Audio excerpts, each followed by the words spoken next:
35 seconds left. The promised land is 8 yards away. That's a pass, goes Stabler. Looking. Stabler was going down and threw it up, and they call it sea of hands. There was a whole bunch of hands going for that ball.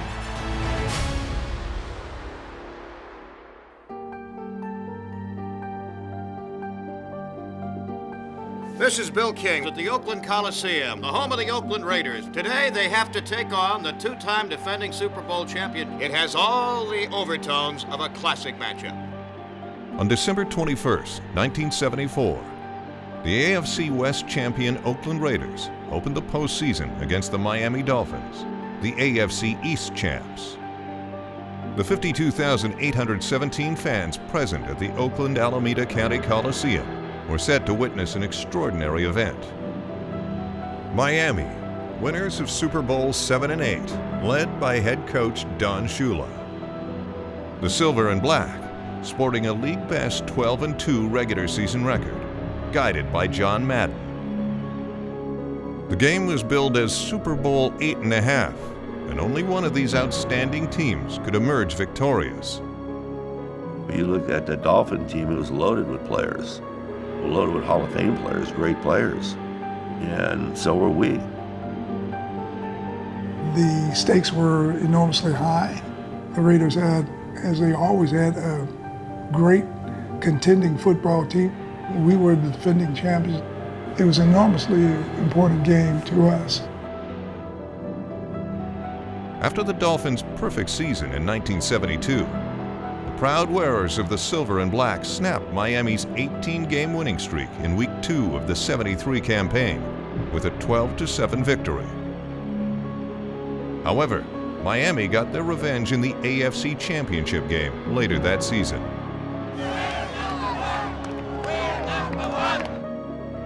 They had knocked us out of the playoffs the previous year. And so anytime somebody beats you in the playoffs, you feel like you have a little bit of a score to settle. And we wanted to win badly. The Miami Dolphins, looking to be the first team ever to play in 4 straight Super Bowls and win 3 straight. They are a team that has been through it all. Because it was the Raiders, you knew no matter whether you were favored or they were favored, that didn't mean squat. Throw that right out.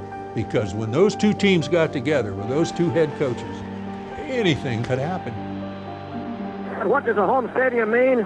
The Raiders have been in this Coliseum 9 years. They won 55, lost 11, and tied 3. When we played Miami down there, they had all the white hankies. I mean, all the Miami Dolphin fans came with the white hankies, and they had just this, sea of white when you played in Miami. So our fans decided that they were going to have the black hanky. Every woman came with black bras, black underwear, black everything. And when they introduced the defense, linebacker, number 41, Philadelphia. I looked up in the stands and I saw all the black. It was crazy. Everyone has a black hanky and everyone's waving it. So we're pumped up. There's nothing to wait for. Let's start off and stay after the whole game. Let's go! So we kick off. I thought, great, we kick off, we'll kick them in the hole. Here's a sidewinding kick, high end over end, not real deep, drifting up. Moore takes it on the 11th. The rookie up to the 15, to the 20, to the 25, 30. Squares out to the left, the 35, 40, gets a great block, the 50, up the left side, being chased by Jakovenko, the 30, the 20, the 15, the 10, touchdown Miami! Holy Toledo, what an opener!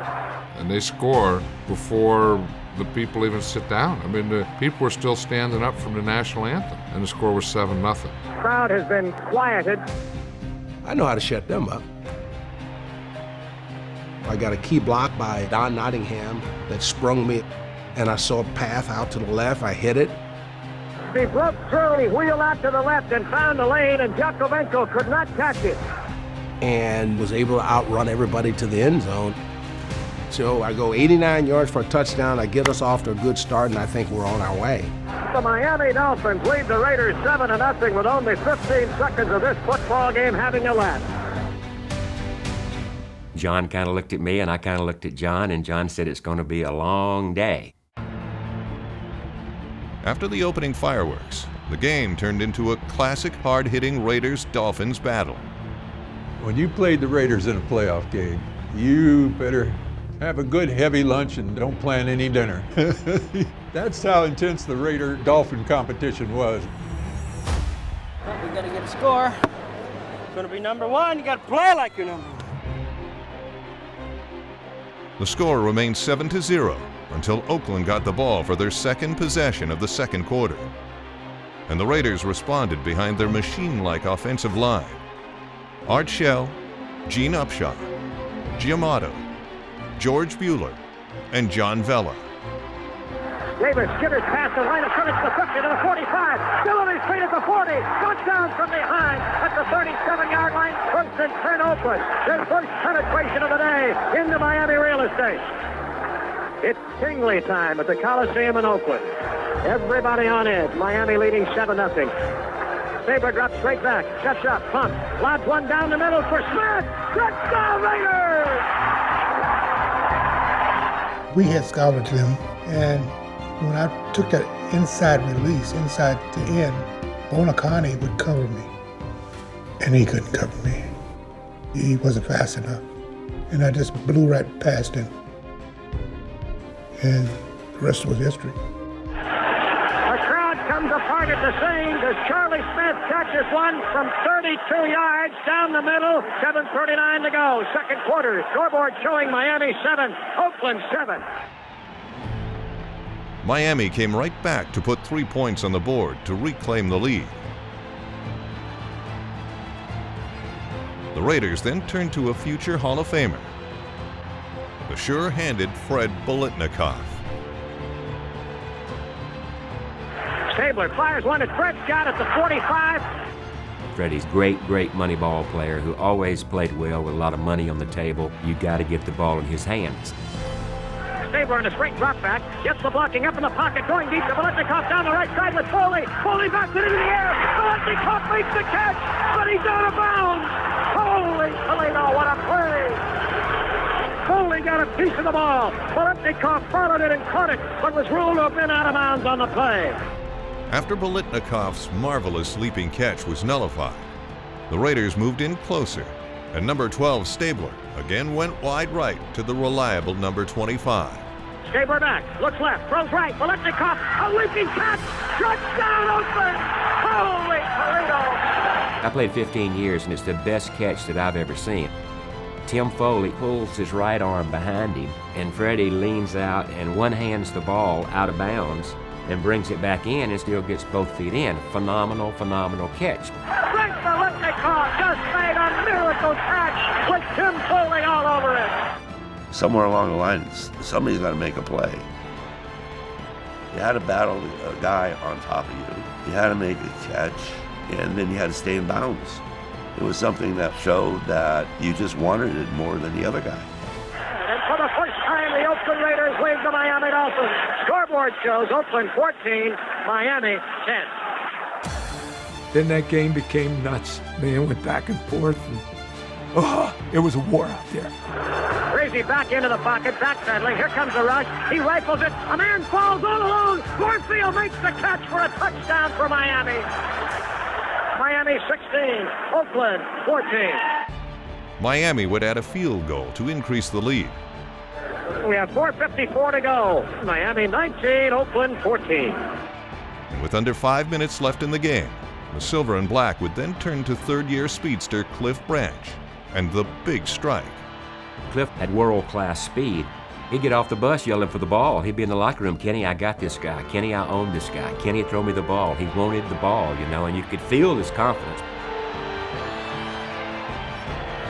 Stabler going deep to Branch up the left side, head-and-head battle, and he makes a diving catch at the 30. He gets up, nobody's touching. He's at the 20, he's at the 10. Touchdown Raiders! The Oakland Coliseum is coming apart here. Cliff was one of the best deep receivers in football, and we just had to think if there was any form of one-on-one out there, no matter where they were, just throw it up and let him go get it. This third-year Oakland Raider just made probably the most important catch of his football life. I was lucky to get this picture, and I thought this play actually iced a win I've got Cliff, and then look at the fans. They're as much a part of the photo as he is. The roar from the crowd, and you could barely hear yourself think. And so, the Oakland Raiders, a team that has always had a time bomb hidden in its hip pocket, ready to lay on somebody, got that time bomb exploded that time on the most incredible catch of the year by Cliff Branch of the Raiders. 4 minutes and 37 seconds remaining.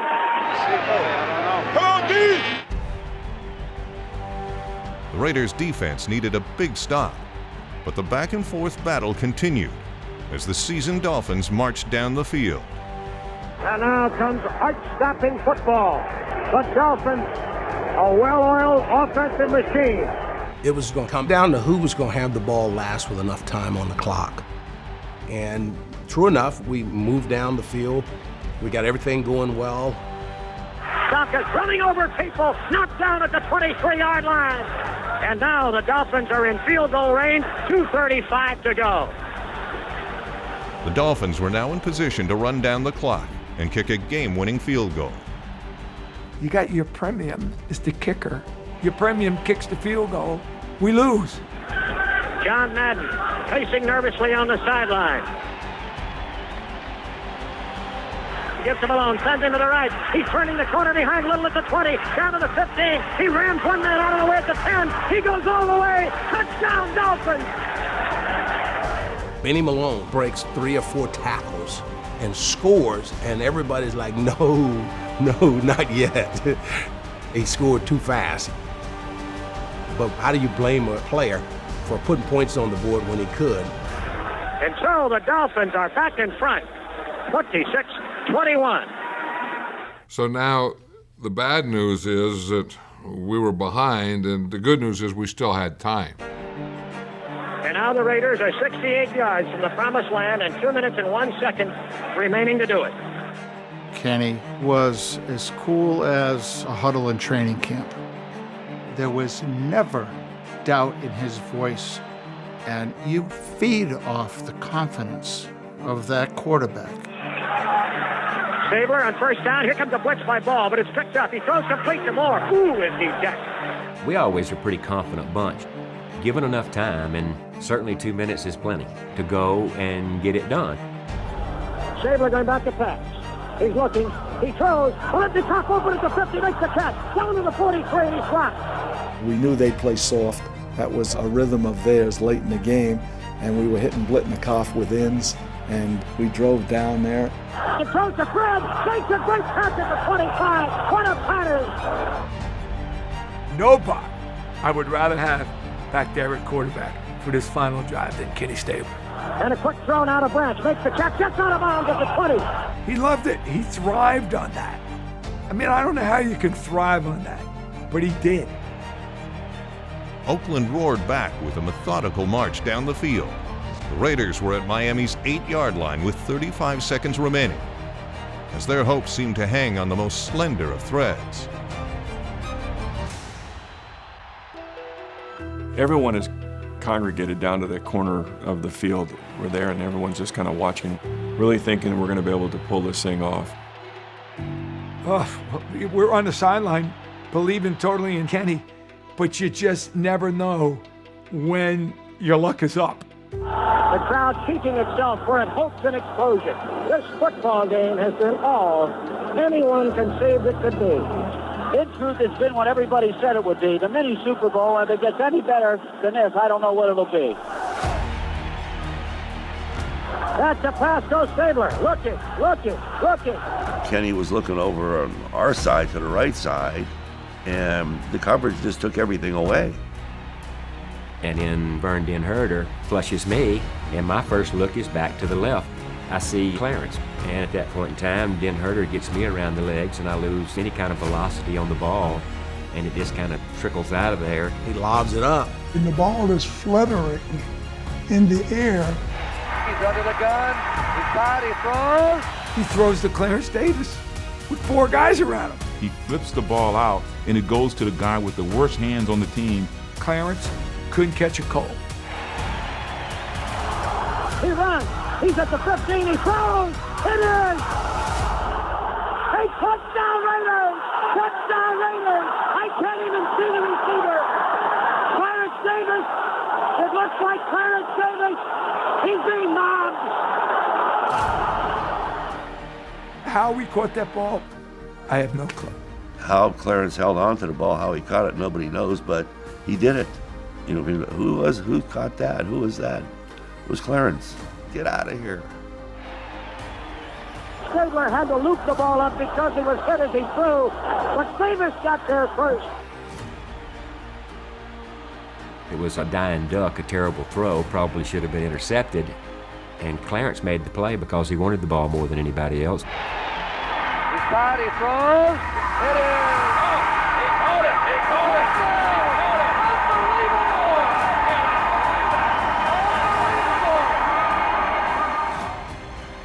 It was a miracle, and it went through 2 or 3 people that the ball went through their hands or past them by just mere inches. The sea of hands, well, you know, that says it all. Davis, the undersized running back with a huge heart, stood tall in this big game and made the play of his life to add to the annals of the greatest plays in pro football history. That it was Clarence in the sea of hands. It couldn't have happened to a better guy.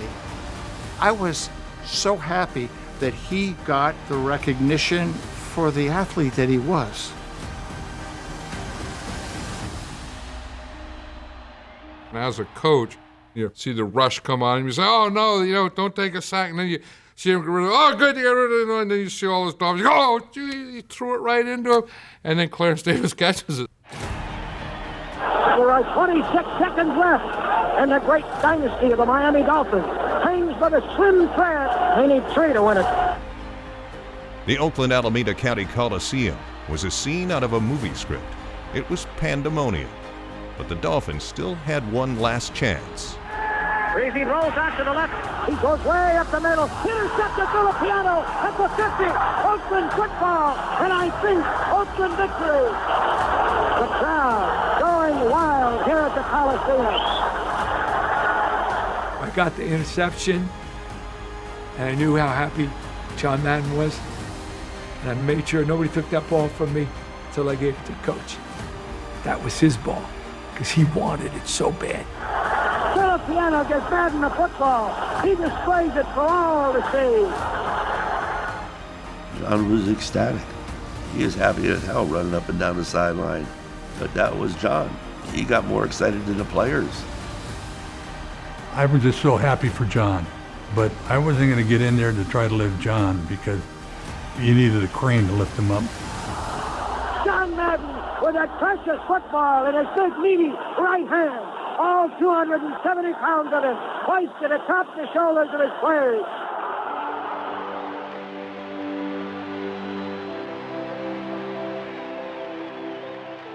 That, to me, was the most emotional game I ever played in my life. The Miami Dolphins are dethroned.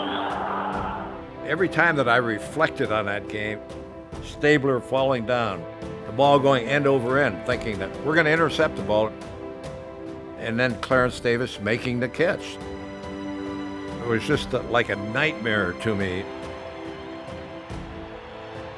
Nobody else could have beat us. When you talk about the Raiders and the Dolphins and the competition that existed between them, what finer compliment can you say than it came down to the closing seconds and the closing inches of one play? What an exhilarating example of a great sport. You start thinking about all the plays in the sea of hands, and that's kind of the attitude of that team. Just find a way to win. It doesn't matter who, as long as you do. This was Raiders football. Great players, great coaches, great plays, and great games. 50 years later, this magnificent playoff triumph, known as the Sea of Hands game, lives on in Raiders lore and remains one of the most iconic moments in pro football history. That game, from the opening kickoff until Clarence Davis's catch was a roller coaster ride. It was, you can never say, well, I knew it was going to happen that way. No one knew that. You're up and down, and pretty soon guys are carrying you off the field, and you have no idea what the hell you just did. That was one of the greatest football games ever played.